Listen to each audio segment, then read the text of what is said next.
Okay guys, welcome back to the channel Pooja Narang's physics classes. आज हम पढ़ेंगे एक कंसेप्ट के बारे में जिसका नाम है de Broglie concept. So let's start. Light के बारे में हमने बहुत सारे फिनोमिना पढ़े हैं, जैसे कि reflection, refraction, interference, diffraction, polarisation, black body radiation, photo electric effect, Compton effect. तो ये सब जो फिनोमिना थे लाइट के, ये अलग अलग तरीके से एक्सप्लेन किए गए थे। कुछ जो फिनोमिना थे वो लाइट को वेव मानकर एक्सप्लेन किए गए थे, और कुछ फिनोमिना जो थे वो लाइट को पार्टिकल मानकर एक्सप्लेन किए गए थे।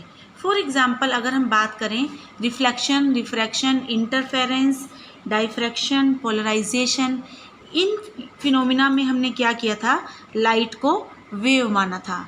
अब इसके बाद black body radiation, photo electric effect, Compton effect, ऐसे जो फिनोमिना थे उसमें हमने माना कि जो लाइट है वो पार्टिकल है। ओके, तो लाइट के दो नेचर लिए गए यहाँ पर, एक वेव नेचर और एक पार्टिकल नेचर। तो पार्टिकल नेचर में हमने कहा कि लाइट जो है वो किससे बनी हुई है, पैकेट्स ऑफ लाइट से बनी हुई है। उन पैकेट्स को नाम दिया गया photons. Photons are particles. Okay, तो ऐसा मानते हुए लास्ट में हमने एक कंक्लूज़न निकाला कि लाइट जो है उसमें दोनों नेचर हैं, वेव नेचर भी है और पार्टिकल नेचर भी है। तो इसलिए बोला गया dual nature of light. Okay, I hope यहाँ तक आपको क्लियर है। इसके बाद जो हमने पढ़ना है ड्यूअल नेचर ऑफ मैटर। तो इसके बाद आए डी ब्रोगली।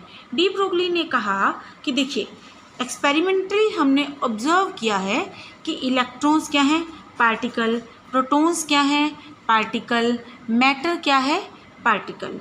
तो अगर लाइट मैटर भी हो सकती है, पार्टिकल भी हो सकती है और वेव भी हो सकती है, तो मैटर भी पार्टिकल के साथ वेव नेचर भी शो कर सकता है।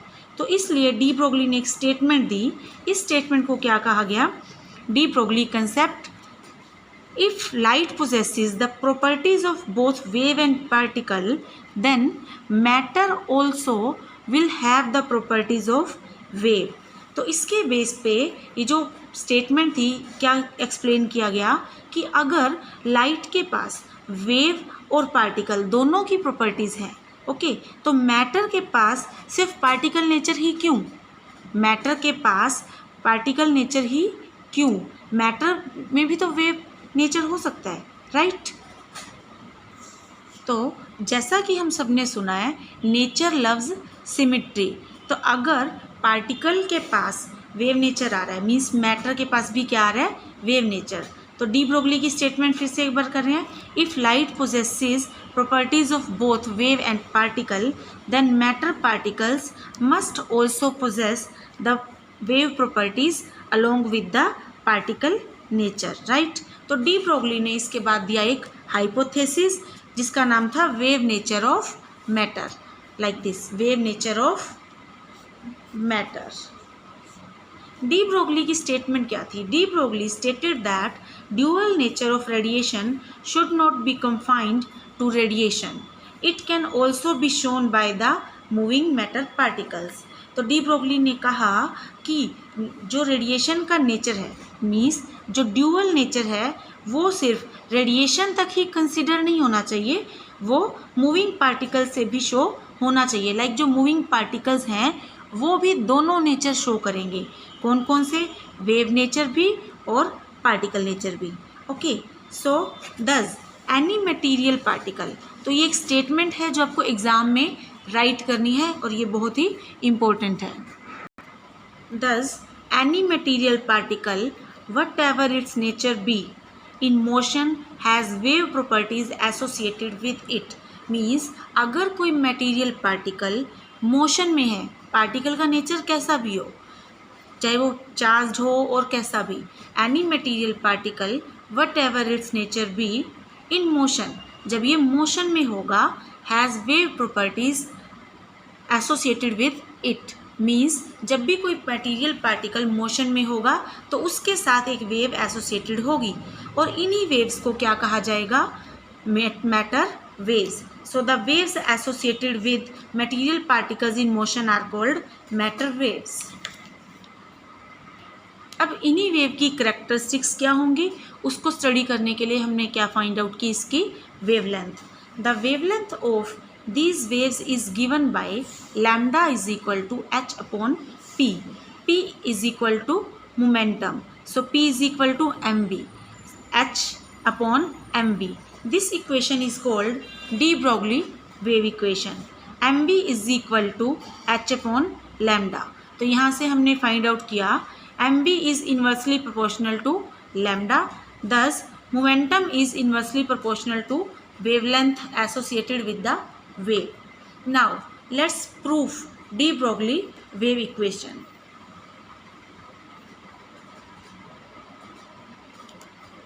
अकॉर्डिंग टू क्वांटम थ्योरी, देखिए क्वांटम थ्योरी क्या कहती थी कि जो लाइट वेव्स हैं वो किसकी बनी हुई हैं, फोटोन्स की, और उस एक फोटोन की एनर्जी कितनी है, एच न्यू.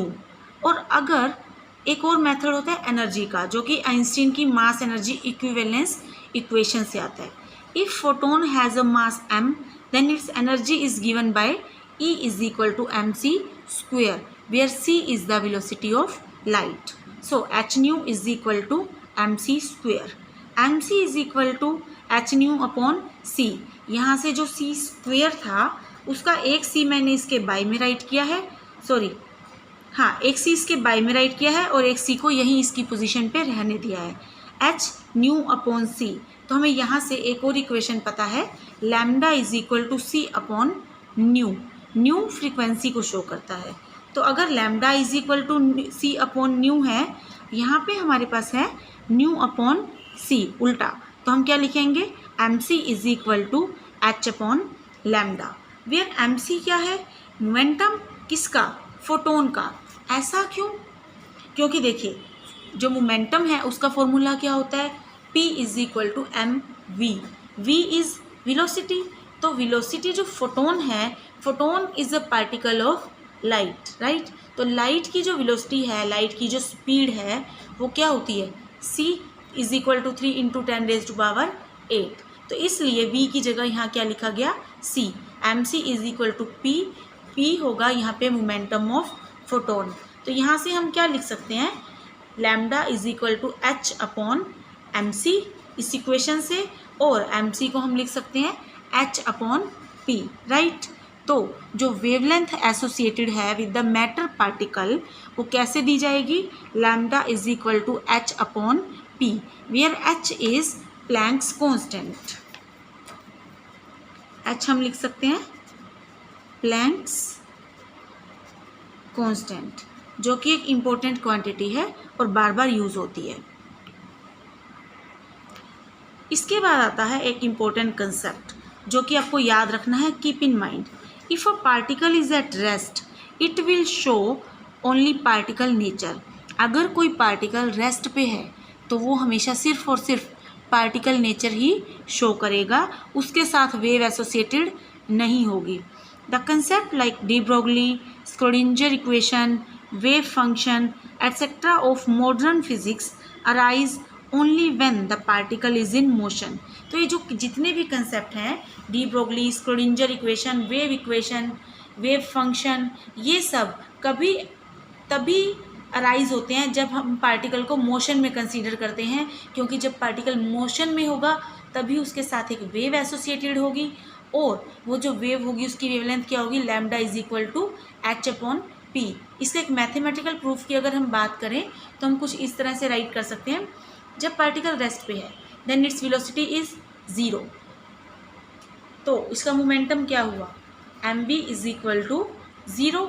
तो अगर हम इस इक्वेशन में पुट करें lambda is equal to h upon 0, तो यहाँ से उसकी वेवलेंथ क्या हुई, इनफाइनाइट, मीन्स नॉट डिफाइंड. तो ऐसे जो कंसेप्ट है, वेव कंसेप्ट, वेव नेचर, तो ऐसे जो कंसेप्ट हैं ये उन्हीं पार्टिकल्स के साथ एसोसिएटेड रहेंगे, उन्हीं पार्टिकल के साथ काम में आएंगे जब पार्टिकल मोशन में होगा.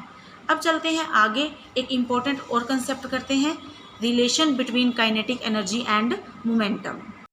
देखिए काइनेटिक एनर्जी कैसे लिखते हैं, E k is equal to half m v square, right. तो अगर हम इसको m से ही मल्टीप्लाई और m से ही डिवाइड कर दें तो क्या होगा, half m² v² upon m, right. तो यहाँ से m इंटू वी क्या होता है, p is equal to m v, right.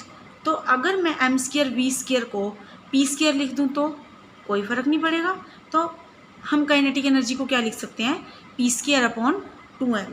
तो यहाँ से हमें पता चला p² किसके इक्वल हुआ, 2me_k, ओके। और p मीन्स मोमेंटम की वैल्यू क्या आई, √2me_k।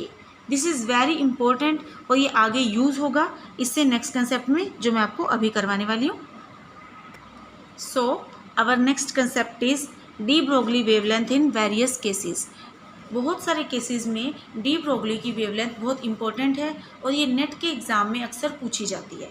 तो find the wavelength of de Broglie wave associated with a material particle having rest mass m0 and kinetic energy E_k।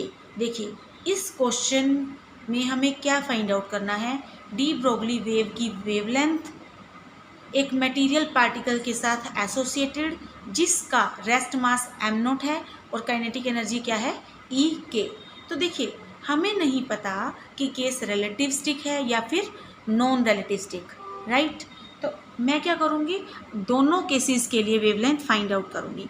तो सबसे पहले हमने क्या लिया, non relativistic case. Lambda non relativistic मैंने यहाँ राइट किया इज इक्वल टू h/p जो हमने पहले फाइंड आउट किया था, ठीक है।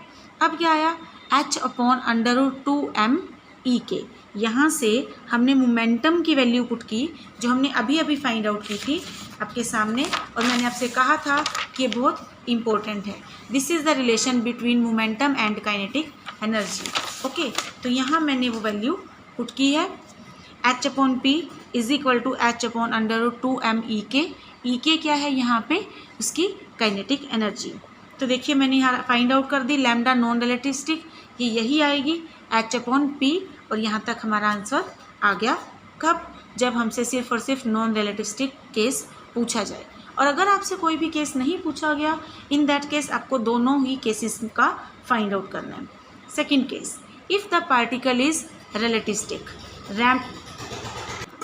अब रिलेटिविस्टिक केस का मीनिंग क्या होता है, जब किसी पार्टिकल की एनर्जी कंपेरेबल टू लाइट हो तो हम कहते हैं जो केस है वो कैसा है, relativistic. Lambda relativistic find out करना है, h/p सेम वही formula is equal to h/√2me_k। अब फिर डिफरेंस क्या आएगा, रिलेटिविस्टिक पार्टिकल के लिए जो काइनेटिक एनर्जी है वो चेंज हो जाती है, तो हमें वही सब फाइंड आउट करना है। So let's move further. For a relativistic particle total energy कितनी है, kinetic energy plus rest mass energy. Means जब भी कोई पार्टिकल लाइट की स्पीड से मूव करेगा तो उसकी टोटल एनर्जी क्या होगी, उसकी काइनेटिक एनर्जी प्लस उसकी रेस्ट मास एनर्जी। तो यहाँ पे मैंने टोटल एनर्जी का क्या फॉर्मूला राइट किया, E_k प्लस m0c²। और एक और फॉर्मूला हम सब ने स्टडी किया हुआ है टोटल एनर्जी का, that is √p² c² plus m0² c⁴। तो यहाँ से हमारे पास दो फॉर्मूला है एनर्जी के, दिस प्लस दिस, ओके। अब हम क्या करेंगे, दोनों क्या हैं एनर्जी के फॉर्मूलाज, तो दोनों क्या होनी चाहिए, इक्वल। तो मैंने क्या किया, इन दोनों को इक्वल पुट कर लिया, this is the sign of root. अब जब मैंने यहाँ से दोनों तरफ पुट किया तो इसके बाद क्या करेंगे, next step is squaring on both sides. हम क्या करेंगे, बोथ साइड से स्केयर कर देंगे। तो a प्लस बी का होल स्केयर ओपन करके E_k² plus m0² c⁴ plus 2E_k m0c² is equal to p² c² plus m0² c⁴। अब अगर इसको सिंप्लीफाई करें तो ये देखिए m0² c⁴, m0² c⁴ दोनों तरफ हैं, तो हम क्या करेंगे, इसको कट कर देंगे, ओके। तो यहाँ से जो टर्म बची दैट इज E_k कॉमन लिया मैंने यहाँ से, ये और ये टर्म बची E_k into E_k plus 2m0c², okay. और यहाँ से हमारे पास क्या बचा, p² c² और c² p², एक ही बात है। इसको सिंप्लीफाई जब मैंने किया तो यहाँ से हमारे पास क्या आया, Cp की value C P is equal to under the root E के इंटू ई के प्लस 2m0 सी स्क्वेयर। याद रखिए ई के का मतलब है यहाँ पर काइनेटिक एनर्जी। तो यहाँ से लैम्डा रिलेटिविस्टिक की वैल्यू क्या थी हमारे पास, देखिए h/p। तो अगर हम सी पी की वैल्यू फाइंड आउट करेंगे तो क्या है, ये कांस्टेंट रहेगा सी की वैल्यू, तो ये फाइंड आउट करना हमारे लिए इजी रहेगा। इसलिए हमने इसकी p की वैल्यू निकालने की बजाय हमने क्या किया, यहाँ पे सी पी की ही वैल्यू ले ली और इसको किस फॉर्म में पुट किया, HC/PC, ताकि हमारे लिए सोल्व करना इजी रहे। तो HC upon under the root E के इंटू ई के plus 2m0 C square. Okay, यहाँ से हमें PC की वैल्यू पता है और इसको सोल्व करना बहुत इजी रहेगा क्योंकि H भी क्या है, कांस्टेंट, और C भी क्या है, कांस्टेंट। तो ये जो फॉर्मूला है ये बहुत ही इम्पोर्टेंट है and you have to remember it. ये नेट के एग्ज़ाम में भी यूज़ होगा, काफ़ी काम आने वाला है आपके। ओके, इस लेक्चर में इतना ही। नेक्स्ट लेक्चर में हम स्टडी करेंगे एक और बहुत ही important derivation, find the wavelength of de Broglie wave associated with a charge particle. तो उस वीडियो में हम देखेंगे बहुत अच्छे से कि कैसे निकालते हैं इसको। Thank you so much for watching the video. Please do like, share and subscribe.